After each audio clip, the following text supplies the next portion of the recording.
Muy buenas, amables televidentes. El conversatorio de la Fundación Institucionalidad y Justicia del día de hoy cuento con la gratísima. Bueno, Francisco, ya tú eres un invitado sempiterno, diría yo, a este conversatorio de la Fundación. No, y para mí siempre es un placer, o sea que cada vez que No, usted esté flojo de invitado, usted me llama. no, todo lo contrario.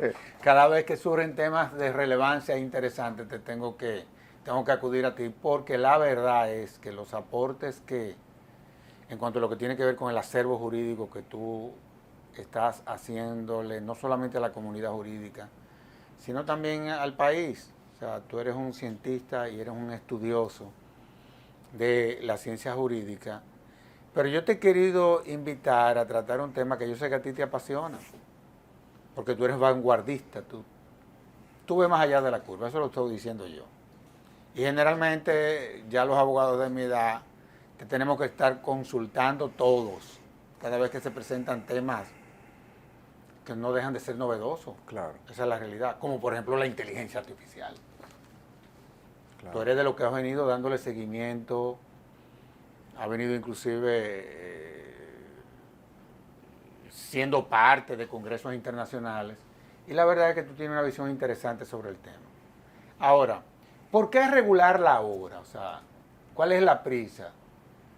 Cuando es un tema que le ha sido tan difícil a los países, sobre todo América Latina. Por ejemplo, Europa resolvió el problema, la Unión Europea, pero los Estados Unidos parecería que les será muy difícil por el tema del espionaje, en fin. Sí, ¿Por qué ahora nosotros?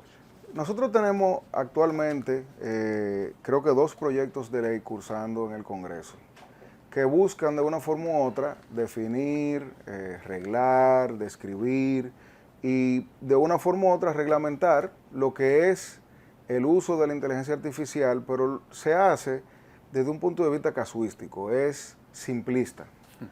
Cuando uno se pone a evaluar, por ejemplo, el tratamiento que se le da en la Unión Europea, que para mí es el referente, uno se da cuenta de que nosotros estamos años luz, Esa es verdad. no solamente de la tecnología que lo estamos, sino de entenderla desde el punto de vista procesal para poder regular no solamente lo que es, quién la puede usar o quién no la puede usar, o su implementación, sino también cómo eso impacta, por ejemplo, el derecho penal. Y hace un par de meses yo tuve el placer de ser parte de una mesa de trabajo que se reunió en Bélgica para crear una ley marco desde la Unión Europea que pueda ser importada a los países de Latinoamérica, porque sucede algo muy interesante. Como usted bien dice, los europeos resolvieron su problema. Tienen fórmulas que les funcionan para regular no solamente eso, sino todo. Y tienen un muy buen muy buen peso y contrapeso de cara al Parlamento, porque la verdad es que es muy representativo. Pero ¿qué pasa? Lo que ellos combaten allá y lo destruyen desde el punto de vista de la criminalidad, por ejemplo, con inteligencia artificial, se resuelve con esos criminales mudándose a países donde eso no es un tema. Esa es la realidad. Y se hacen lo que yo he denominado, no me lo roben, que lo estoy poniendo en un texto que voy a tratar de publicar pronto, zonas francas delictivas. Porque nosotros podemos tener aquí en nuestro país personas que estén activamente delinquiendo en Europa. Claro. Pero aquí no hay leyes como hay en Europa. Claro, y Europa, con la ley que tiene allá, no hace algo para resolver ese problema. Entonces, la Unión Europea, de una forma muy inteligente, dice, bueno, yo tengo que ayudar a los países que no tienen la capacidad todavía, ni siquiera, y por eso se están creando con ese tipo de elementos colaborativos internacionales, lo que va a ser eventualmente una ley marco, que lo que viene es a sugerirle a los países qué pueden hacer para integrar a su legislación disposiciones que vengan de una forma u otra, no solamente a regular, sino a describir adecuadamente. Y yo le voy a poner un ejemplo, porque este es un tema que pudiéramos hablar 70 horas. Definitivamente que sí. Si nosotros buscamos la mayoría de los ilícitos que describe la ley 5307, que es la ley que de una forma u otra nos modernizó, pero ya hace casi 20 años, o sea que hace rato debió ser y debe ser reformulada y revisada. Claro. Muchos de esos ilícitos cuentan con comportamientos típicos que hoy pudieran ser suplantados, la persona, el sujeto activo, por una inteligencia artificial. Pero de cara al ámbito del derecho penal, el nexo, por ejemplo, entre A y C, ese sujeto B, que tiene que ser una persona para poder crear ese vínculo, al ser sustituido por una inteligencia artificial que es un ente innominado, no es una cosa, no es una persona, es una serie de bits y de código que nuestra legislación no la comprende, tú pudieras tener un problema donde ese nexo, esa persona sustituida por un algoritmo, pudiera, entre comillas, implementar o crear una dificultad de enjuiciamiento de un comportamiento típico donde la inteligencia artificial se mete. Pero yo le voy a poner otro ejemplo. ¿Qué pasa cuando una inteligencia artificial creada de manera legítima y entrenada para fines legítimos se utiliza para cometer un ilícito? Eso pudiera vincular a la persona que la creó o que la entrenó, pero vamos a hacerlo al revés. ¿Qué pasa cuando una inteligencia artificial se entrena con fines maliciosos? Después que eso está entrenado y programado, entre comillas, tú lo sueltas y eso es, para que se entienda, un robot. Es algo autónomo, o que puede ser algo autónomo, que pudiera, por ejemplo, tener un mandato de envíale mensajes de texto a los números aleatorios. A algunos le va a llegar porque existen, a otros no le llegan porque no existen. Y entabla conversaciones con los que te respondan. Y pídele que te manden código de recarga de tarjeta de crédito. Lo que se hace, lamentablemente, desde la cárcel, con el trabajo manual de gente interactuando, se hace con una implementación que va a desbordar la capacidad de las autoridades, incluso perseguirlo, porque no hay forma de tú perseguir eso que es masivo, autónomo y autosuficiente. Ahora, tú has hablado de derecho penal y hablado de ilícitos, entiéndase de delitos. ¿Qué debe de contener, por ejemplo, una ley de esta naturaleza aplicada al delito? Lo primero es una homologación de los roles desde el punto de vista de la autoría.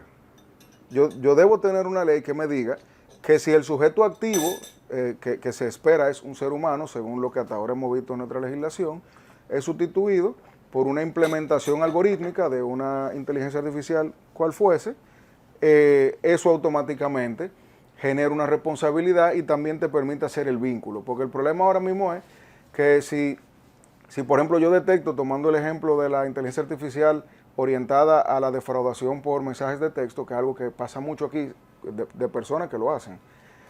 Si yo detecto la inteligencia artificial y encuentro un teléfono de esos que no tienen realmente una persona vinculada, pues yo no tengo cómo perseguir a nadie. Claro. Ahora, si yo logro crear un marco jurídico que me diga que la persona que la entrenó, que la creó, debe tener un control de quienes la usan y en consecuencia es una persona donde yo puedo ir para seguir indagando y tratar de llegar a un destino, cualquiera que fuera, pues entonces ya yo estoy generando herramientas para que las autoridades puedan actuar, porque nosotros no podemos ignorar algo. La inteligencia artificial aquí se está utilizando todos los días más, desde el Estado y desde el ente privado. Por ejemplo, los bancos utilizan mucho inteligencia artificial. Mire, los bancos, los tribunales, sí, las instituciones públicas. Cada vez que uno ve un chatbot de eso que tú entras y te dice, hola, soy fulano, y uno habla con ellos, eso es una implementación. Claro. Y se está haciendo sin ningún tipo de regulación. Y la inteligencia artificial es más peligrosa que un arma. La gente que la está usando no entiende lo que es.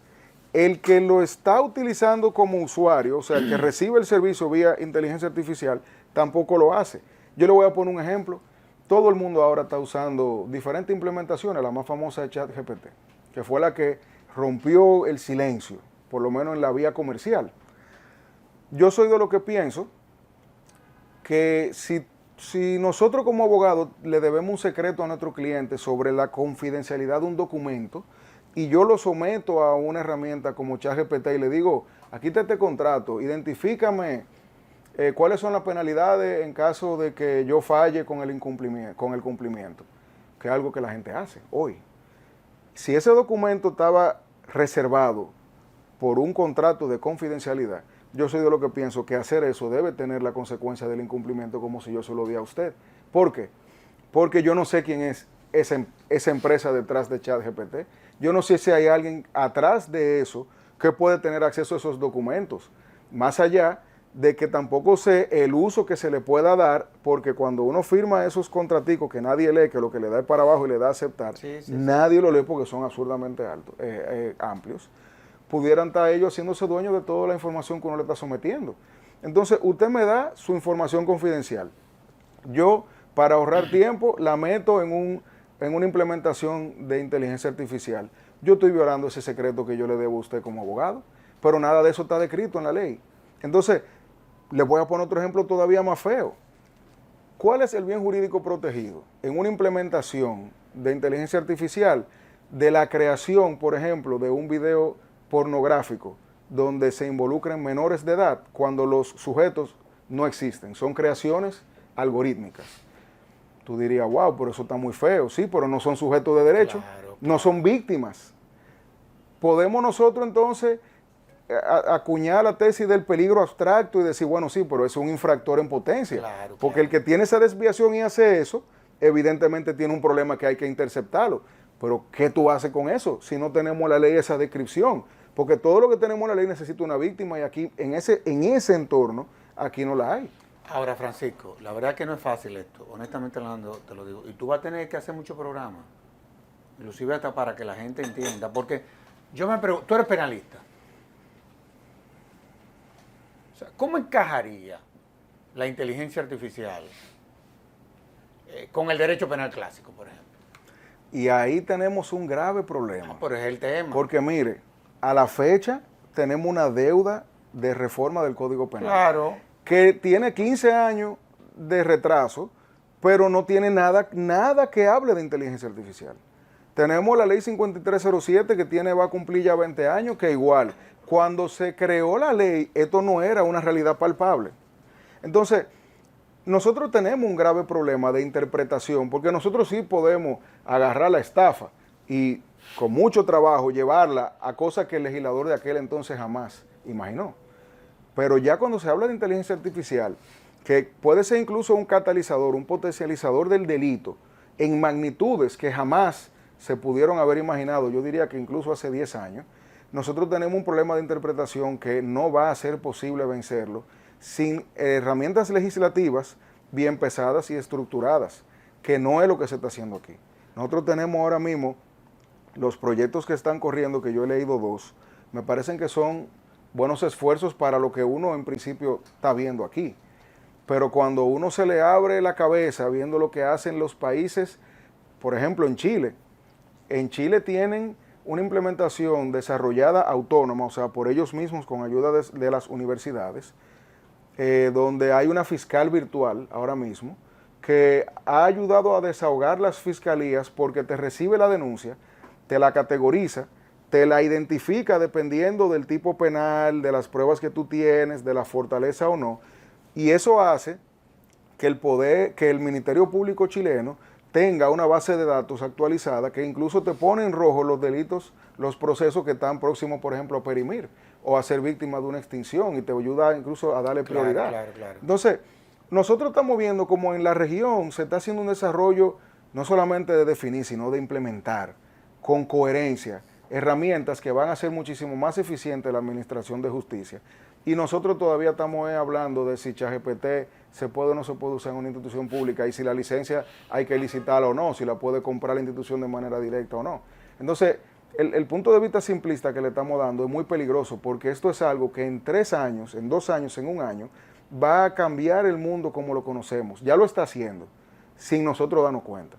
Pero en 1 año, todo lo que estamos viendo ahora mismo, la tecnología, es como una bola de nieve. Claro. Eso coge velocidad y crece cada vez más rápido. Y nosotros, mientras más esperemos, luego vamos a tener problemas, incluso que van a desbordar la capacidad, por ejemplo, de un DICAT, que hoy día para certificarte un correo te puede durar 18 meses. Imagínese usted que yo tenga que poner al DICAT, que hace lo que puede, porque no tiene presupuesto ni personal, que se involucre en un proceso donde yo estoy tratando de identificar un sujeto que es algorítmico, una inteligencia artificial, con la cual yo no tengo ningún conocimiento ni siquiera de quién la desarrolló o de dónde opera. Ahora, la verdad es que quizá por la ignorancia de uno, pero yo me pregunto, ¿cómo pudiese uno perseguir, por ejemplo, un contenido ilícito si la víctima es sintética? Sí, no, espérate. ¿Cómo sería? Una de las herramientas para mí más interesantes de integrar la inteligencia artificial al proceso es entenderlo y definirlo como una herramienta. Así como antes yo podía robar con un cuchillo, con un arma de fuego o una bazooka, pues tenerla como una herramienta. Ahora, cuando uno la entiende como algo que desborda la activación mecánica, el arma hay que darle. Entonces el que le dio tiene una responsabilidad sobre el desenlace de ese gatillo que se aló. Pero la inteligencia artificial no funciona así. Entonces, eso que usted pregunta es algo que nosotros no tenemos respuesta. Porque si bien es cierto, la Unión Europea, por ejemplo, está muchísimo más avanzada que nosotros, ellos mismos tienen preguntas que todavía no tienen respuestas. Lo que aquí se necesita es tenerlo sobre la mesa, no pensar que es un problema dentro de 10 años, que después lo resolvemos, sino que todo lo contrario. Ya eso aquí está causando una implementación sin regulación. Y le voy a poner el ejemplo del tratamiento de datos. Pero es más peligroso, inclusive. Por eso que digo, los niveles discrecionales. El tratamiento de datos. Yo entro ahora mismo a, bueno, no voy a decir ninguna página, yo entro ahora mismo a una página de un banco que me di cuenta hace poquito. Y ese sujeto, que yo no sé si es inteligencia artificial o una persona, me pide datos y yo se los doy y me ayuda. Pero yo no sé qué pasa con esos datos y no basta con el disclaimer abajo o con el clic de usted consciente, tal cosa. Porque nosotros tenemos aquí en la República Dominicana una deficiencia en el manejo de datos. La Junta Central Electoral tiene una base de datos que comparte con instituciones financieras, con diferentes superintendencias y todo eso.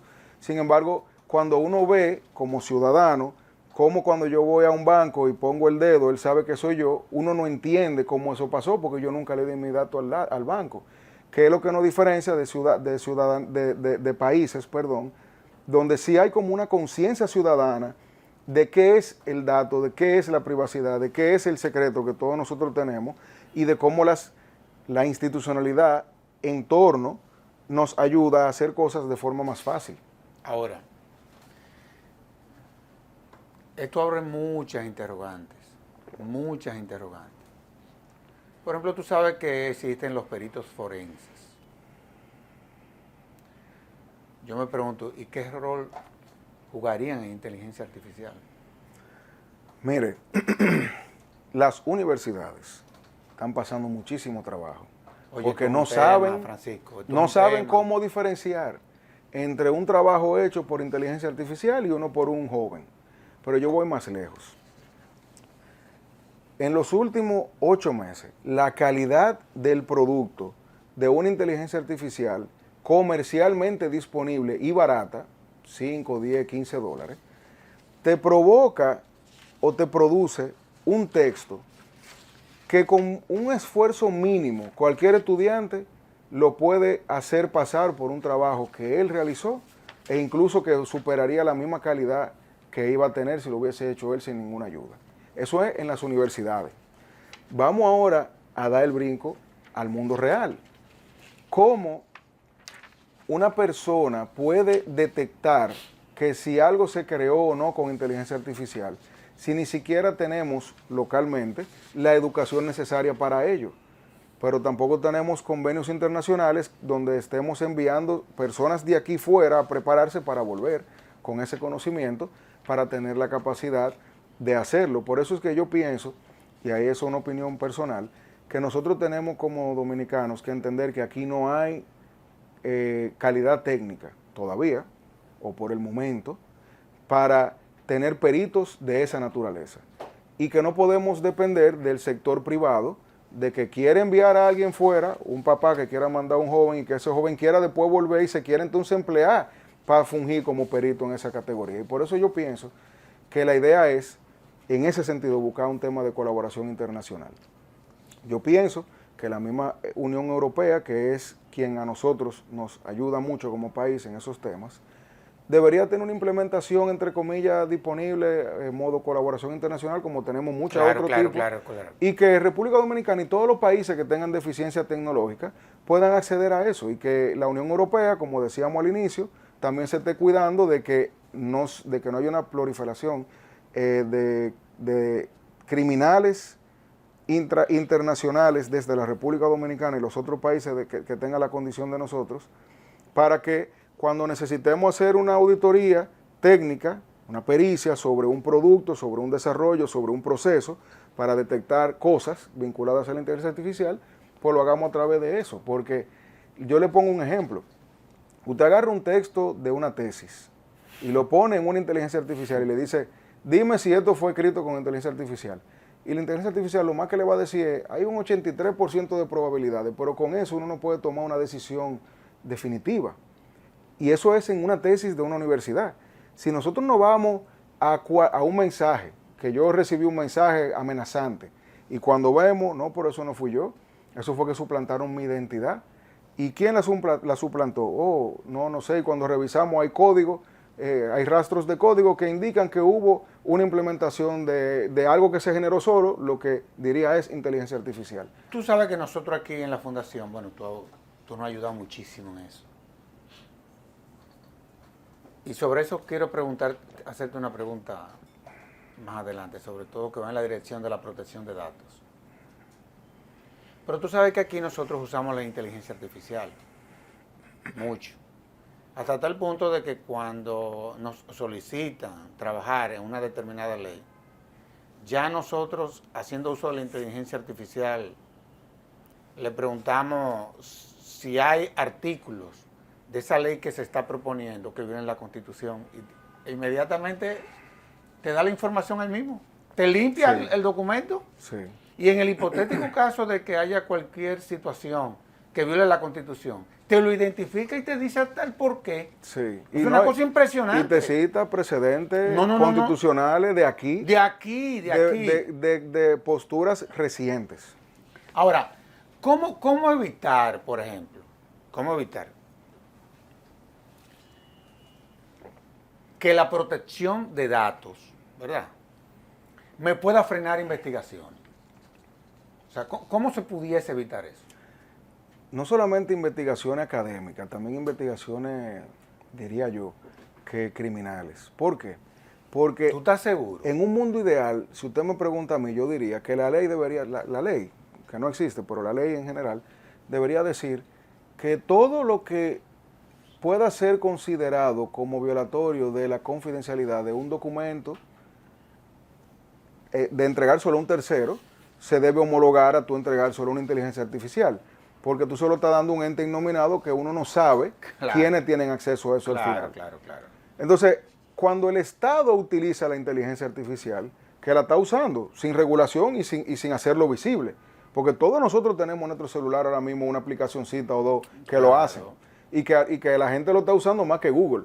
Yo vi un estudio que publicó lo que están detrás de ChatGPT, que decían que el segmento de 30 y pico de años para arriba usa ChatGPT como Google. ¿Qué es tal cosa? Ya la gente no va a Google. Y por eso Google ahora implementó su inteligencia artificial, que es Gemini, que cuando tú googleas algo, ya Google te lo responde como si fuera una inteligencia artificial. Porque es el futuro, es el presente.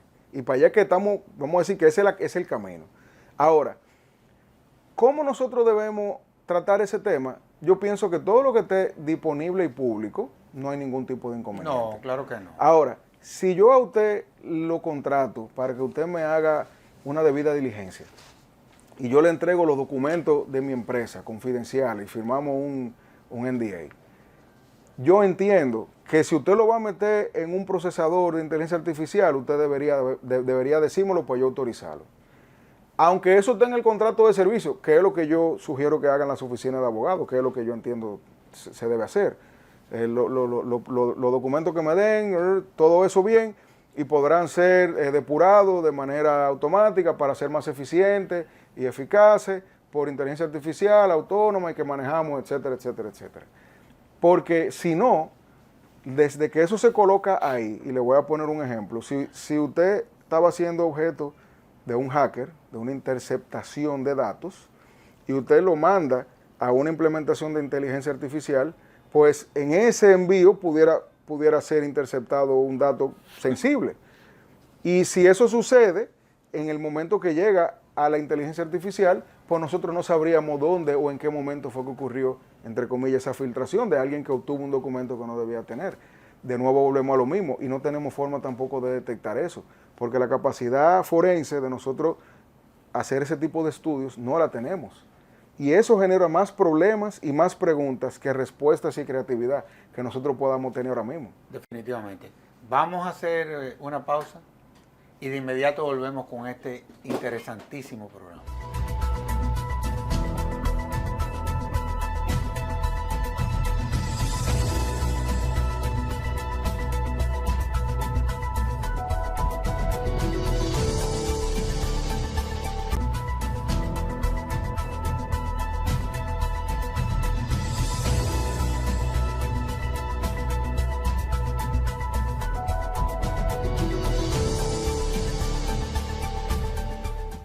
Tú no puedes tener una visión homogénea de todos los países que conforman la Tierra, digámoslo así. Hay unos que tienen más posibilidades que otros. Por ejemplo, los que tienen menos posibilidades, digamos así, podrán tener la oportunidad de tener, por ejemplo, desde el punto de vista forense, herramientas que puedan real y efectivamente desde la inteligencia artificial poder utilizar. Bueno, a mí me parece que eso va a venir como una respuesta comercial que no va a tener el nivel de legitimidad de un perito que venga, vamos a decir, que ha adherido a una institución pública. Porque hoy, por ejemplo, yo puedo contratar, vamos a hacer, mire, esto es un tremendo ejemplo. Yo puedo hacer una experticia caligráfica, un documento, con 5 expertos que yo contraté en la calle, probablemente todos muy buenos. Pero la que va a valer es cuando yo vaya al Ministerio Público y le diga al INASIF, le diga que le ordena al INASIF que haga un levantamiento y me emita un dictamen. Yo puedo presentarle a un juez esos 5 que yo hice desde el punto de vista privado, pero normalmente el del INASIF tiene más peso por de donde viene. Claro, claro. Aunque no esté en el mismo nivel. Entonces, yo creo que eso aplicaría en este mismo tema. O sea, nosotros vamos a tener implementaciones. Ahora mismo usted puede meterle a ChatGPT cosas que usted crea o presuma que pudo haber sido hecho con inteligencia artificial y él le va a emitir un dictamen, pero con eso uno no puede ir, entre comillas, a un juez o uno no puede ir solo con eso. Entonces, yo creo que en nuestro país la implementación comercial va a venir con la respuesta inicial. Pero si las autoridades no se apropian de eso y lo adecúan desde un punto de vista institucional, o crean algo autónomo, o se instruyen o cooperan con algún país que tenga esa facilidad, nosotros nos vamos a ver acéfalos en ese caso y vamos a tener que entrar a un territorio preocupante y peligroso, que es el que eventualmente los jueces tengan que interpretar. Claro, claro. Jueces que tampoco están recibiendo una formación en ese sentido. Porque es que esto llegó de golpe. Yo que vivo leyendo y toda mi vida he estado muy vinculado a los temas tecnológicos porque me apasionan, ChatGPT a mí me agarró también fuera de base, como todo el mundo. El ejercicio ha ido en esa dirección, de protección de datos, en fin. Esa es y a mí ChatGPT me agarró también fuera de base. Yo digo ChatGPT porque esa fue la primera, la que rompió el hielo, por lo menos en el mundo. Fíjense que después de ahí, de allá para acá, todo lo que se habla es inteligencia artificial. Todo lo que sucede en el mundo es inteligencia artificial. Nadie está invirtiendo en más que no sea inteligencia artificial. Ahora, tú has hablado de ChatGPT. ¿Nosotros podemos limitar el uso de modelos como ChatGPT? Te pregunto. ¿Lo podemos limitar en asuntos públicos? Eso es una muy buena pregunta. Yo creo que el modelo debe ser el siguiente. Tener un registro de todas las implementaciones comerciales que existen. Eso no es tan difícil, eso es algo que se hace relativamente rápido, incluso con inteligencia artificial se avanza. 2, tener límites a lo que se puede utilizar o para lo que se puede utilizar. Por ejemplo, yo puedo poner en una ley que uno no puede utilizar ChatGPT para preguntarle cómo es la forma más fácil de yo matar a un ser humano. Para ponerle un ejemplo ridículo e ilustrativo. Ahora, esos modelos tienen un problema, que es que te permiten, pagando, tú adaptarlos a cosas que a ti te interesen. Yo puedo crear un modelo orientado solamente a la investigación de legislación internacional. Y yo ese lo entreno de una forma que cuando yo le pregunto ahora mismo, háblame de la libertad de expresión, pues de una vez sepa y tenga un background ya generado por el entrenamiento que me diga en Cuba, en China, en tal sitio, y me dé un resumen mucho más rápido. Entonces, también hay que regular el entrenamiento. yo no puedo entrenar a un perro para asesinar gente, porque el día que lo haga, evidentemente yo voy a estar vinculado a ese resultado fatal, porque yo entrené a ese ser vivo condicionado a que lo que iba a hacer era algo ilegal. Yo no puedo entrenar una inteligencia artificial orientada a la comisión de uno o varios delitos o crímenes, en caso de que en algún momento haya una tipificación en ese sentido. Entonces, por eso yo creo que debemos tener una lista de las cosas que se pueden utilizar, de las implementaciones, prohibiciones de cómo utilizarla, y también definir y tasar el nivel de entrenamiento y la dirección del entrenamiento en base a lo que pudiera eventualmente devenir en un resultado ilícito, pero eso es desde el punto de vista de la persona. Yo creo que desde el punto de vista de las autoridades es todavía, o debe ser todavía más cerrado. ¿Por qué? Porque yo no me quisiera imaginar que a la base de datos, voy a decir una institución aquí, de la DNI, tú le interconectes un modelo modificado de ChatGPT, porque tú estarías pasando una cantidad de data increíblemente sensible a manos de un ser que nosotros no sabemos qué es, ni quién es, ni cómo pudiera en algún momento filtrarse. Claro. Entonces, desde el punto de vista de la autoridad, yo soy de lo que creo que a la autoridad se le debe prohibir el uso de implementaciones comerciales y que se le debe permitir la creación y desarrollo de implementaciones de ellos, locales. Es como la cámara. Tú puedes tener cámara en la nube o circuito cerrado. Si tú tienes un circuito cerrado de inteligencia artificial que tenga acceso a toda esa data y te ayude a ser más eficiente, yo lo veo bien. Pero no podemos comenzar ahora a ver, que yo no sé si hay, y ahora es una buena idea, me voy a poner a buscar y después le cuento. Ahorita hay licitaciones de 100 licencias de ChatGPT Plus. ¿Usted se imagina eso? Desde el punto de vista público, eso es un grave peligro. Es un tema. Sí. Ahora, ¿cómo medir, por ejemplo, el éxito de una política pública en inteligencia artificial contra el crimen, por ejemplo? Eso es muy interesante. Nosotros hemos tenido en el país, desde la OCTIC, vamos a decir que como hacían antes, este es el año de la inteligencia artificial, esas políticas públicas ilustrativas. Ahora, las políticas públicas nunca van a ser eficientes ni exitosas si no son, y lo voy a decir así, si no son víctimas de una constante revisión y depuración de cada resultado. Y eso es algo que a nosotros nos falta. Nosotros siempre tenemos planes a 18 meses que no tienen una fiscalización constante. Y con la inteligencia artificial, así como con la crianza de un hijo, uno lamentablemente se da cuenta muy tarde si lo hizo bien o mal. Si tú no te estás constantemente con una introspección importante, verificando lo que está haciendo. Entonces, en nuestro país, para que eso sea eficiente, necesitamos tener departamentos que se encarguen en cada institución pública que así eventualmente las utilicen, de fiscalizar el resultado y así ir adaptando. Y le pongo el ejemplo de nuevo de Chile, que en Chile, en el primer año de implementación tenía un porcentaje de éxito o de exactitud, no de éxito, de un 82%. Hoy día anda por arriba del 95%. Pero cuando uno ve el del ser humano receptor de una denuncia, estaba en 70 y pico.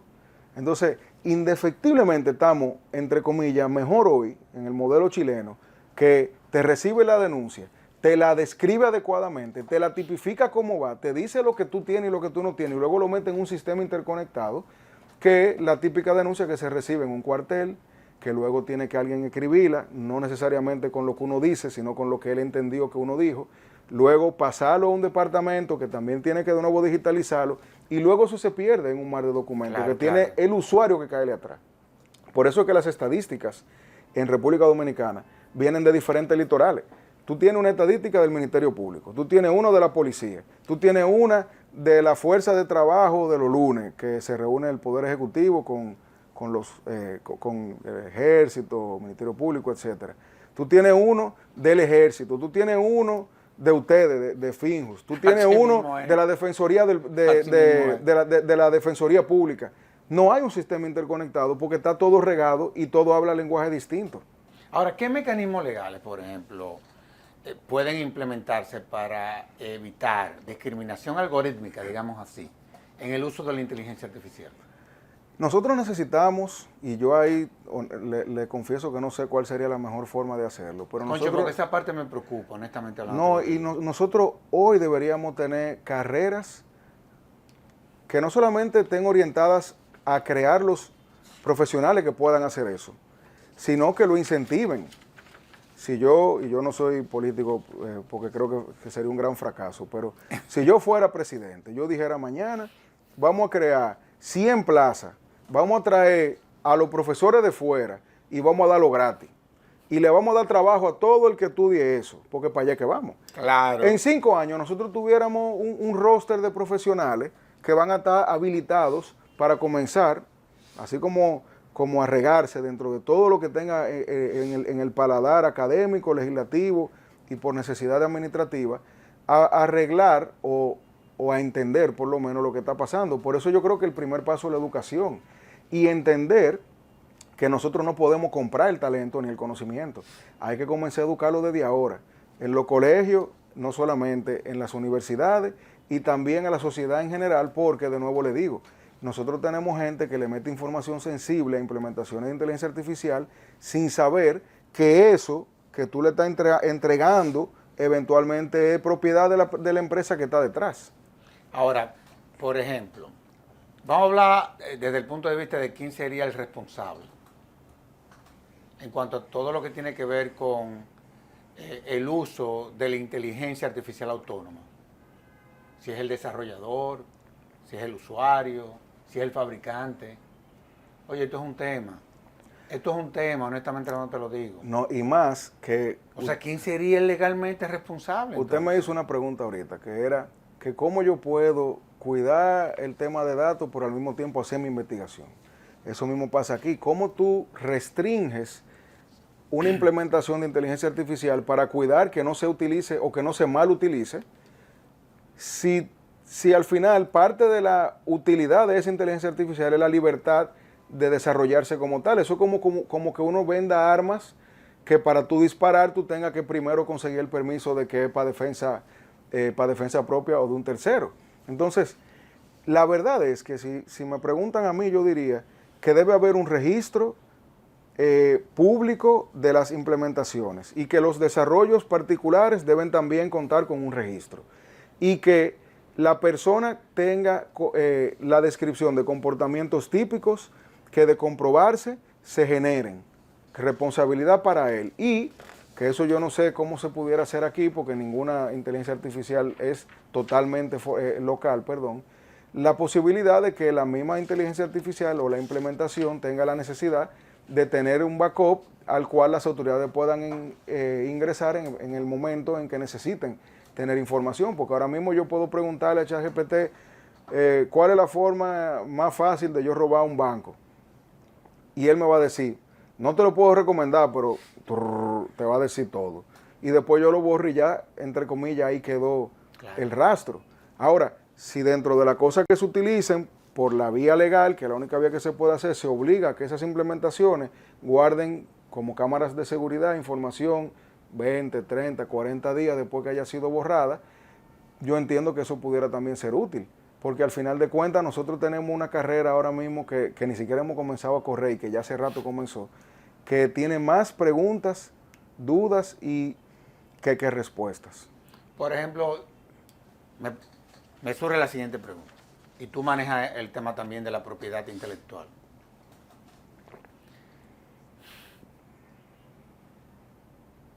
¿Quién sería eventualmente el responsable de eso? Mire. De esa que surge de la inteligencia artificial. Hace aproximadamente un mes y medio. Hay una... Pero tú entiendes la preocupación. No, mire, es que acaba de pasar algo hace como un mes y medio. Hay un... O sea, en materia de propiedad intelectual, o sea, ¿cómo va a ser eso? Hace como un mes y medio, alguien tuvo la idea de pedirle a una implementación de inteligencia artificial que hiciera una caricatura de él como si fuera Estudio Ghibli, que es son unos reconocidos cineastas que hacen animaciones muy bellas, son geniales, y tienen un estilo muy particular. Y eso comenzó a regarse. Todo el mundo, usted hasta sin saber, fácilmente le hicieron una, porque todo el mundo hizo eso. Y la persona que tiene una actitud, el dueño o el creador original, que tiene una actitud muy interesante, como que no le dio, o sea, se quejó, pero no se quejó. Pero eso generó la discusión de, pero espérate, yo tengo 10 o 15 años con un estilo. Claro. Y esta cosa me lo está Claro. copiando incluso mejor de lo que yo lo pudiera hacer en segundos. No, tú no puedes hacer eso. Y hay discusiones de si los documentos que se le dan a la inteligencia artificial para entrenarla son, entre comillas, violatorios de derecho de autor. Pasó cuando ChatGPT comenzó, se detectó que se había nutrido de diferentes medios periodísticos. Tuvo acceso, se nutrió y luego hablaba.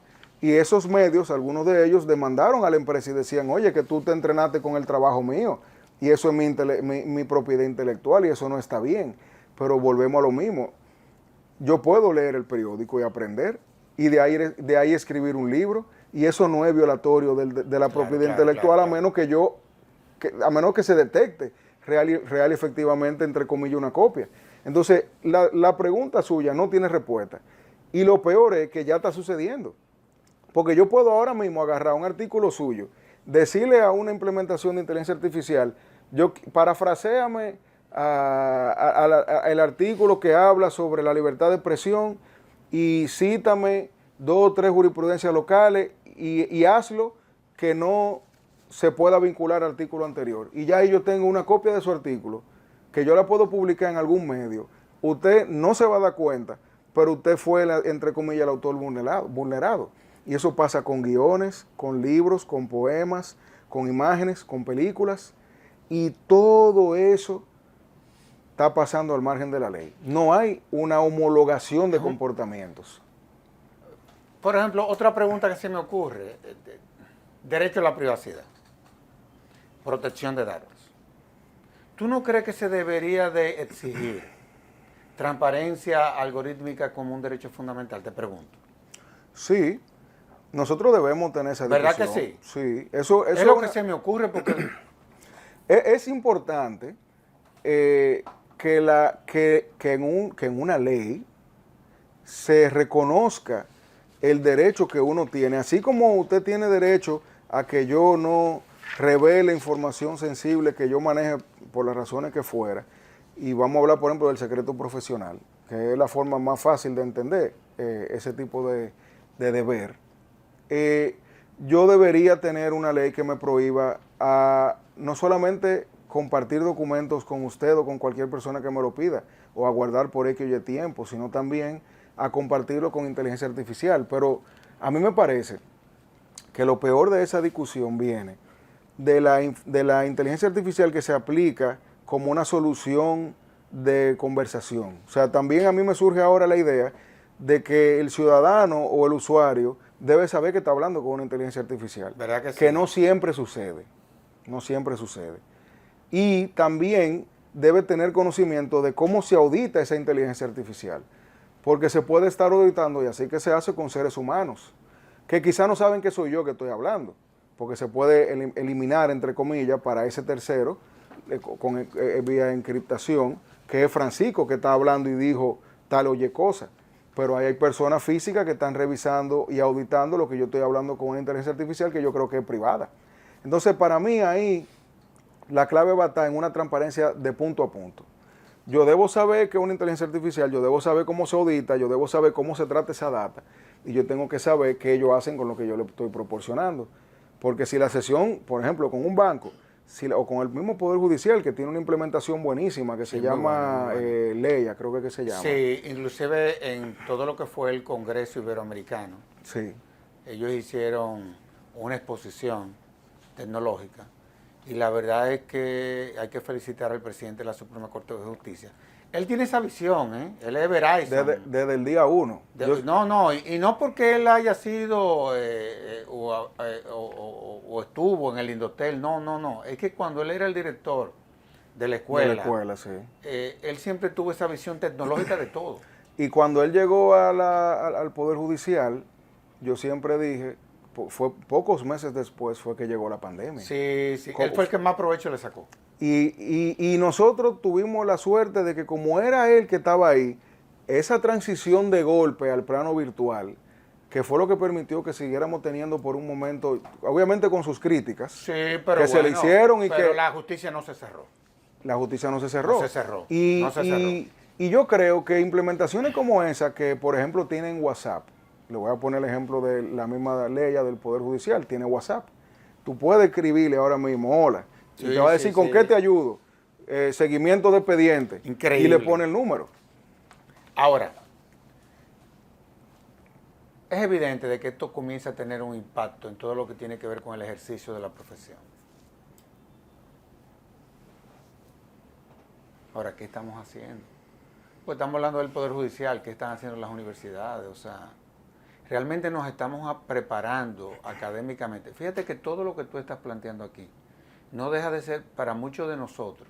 Y eso que yo creía que yo más o menos sabía un poquito de inteligencia artificial, pero me he dado cuenta de que soy totalmente un neófito. Escuchando, no, honestamente hablando te lo digo, porque te he hecho preguntas en principio de laboratorio, digamos así. Y tú me la has bateado todas, absolutamente todas. O sea, preguntas complicadas con respuestas difíciles. Poncho, pero me preocupa que, te lo digo con toda la humildad posible, y hasta por mí mismo, nosotros que desde aquí estamos haciendo uso de esa herramienta, oye, yo me estoy dando cuenta de que uno no sabe nada de eso, honestamente hablando te lo digo. Y nosotros estamos haciendo uso.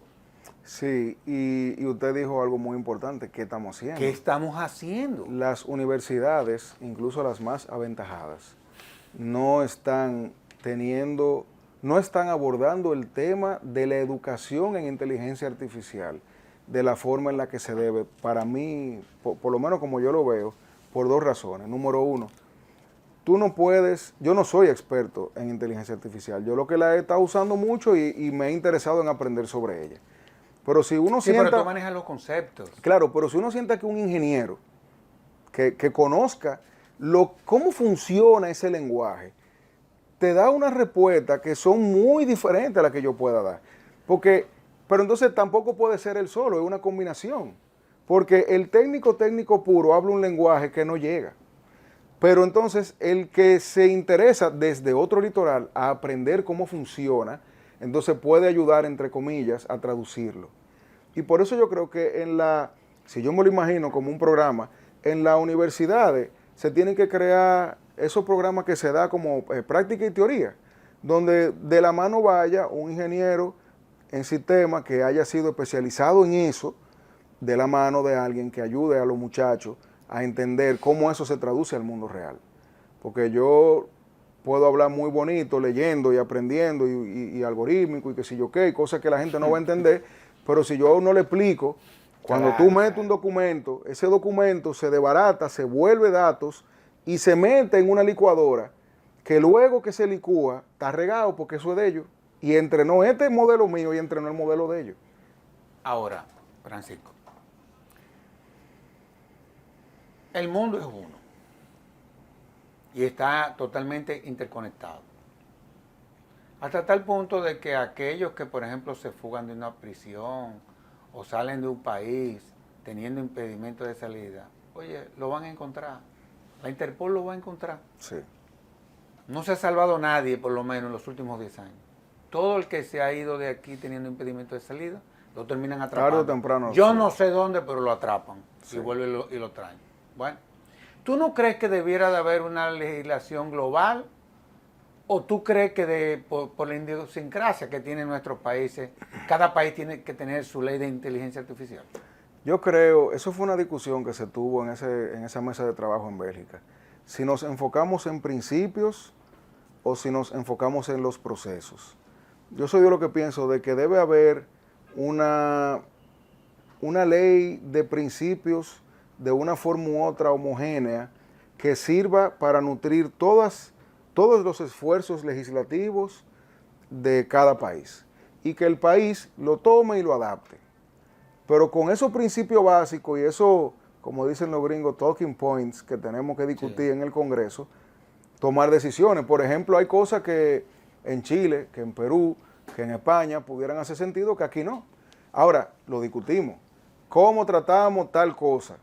En Chile, en Perú, en Colombia, en Argentina se trata de esta forma. ¿Cómo lo hacemos aquí? Y tenemos la discusión. Claro. Pero ya con una línea diseñada por por la interconectividad que tienen, no solamente esos países que están muy avanzados, sino los que están avanzando ahora, que son los que están recorriendo un camino que nosotros tenemos que recorrer y que nos va a ahorrar también mucho trial and error, como dicen también los norteamericanos. Entonces, yo le diría que sí, nosotros debemos beneficiarnos de esfuerzos mancomunados mundiales, que nos den principios, que nos den puntos que tengamos que discutir. La misma UNESCO ha estado trabajando muchísimo eso. Y ahora en los próximos meses la Unión Europea va a publicar una ley marco que ellos van a recomendar que se utilice. Qué bien. Y con eso los legisladores dominicanos, ojalá y no le den rápido lo que está ahora mismo rodando, con eso pueden aplatanarlo, como decimos aquí, y adaptarlo real y efectivamente a lo que necesitamos, ahorrándose el trabajo técnico que ya hicieron en países donde se puede tener.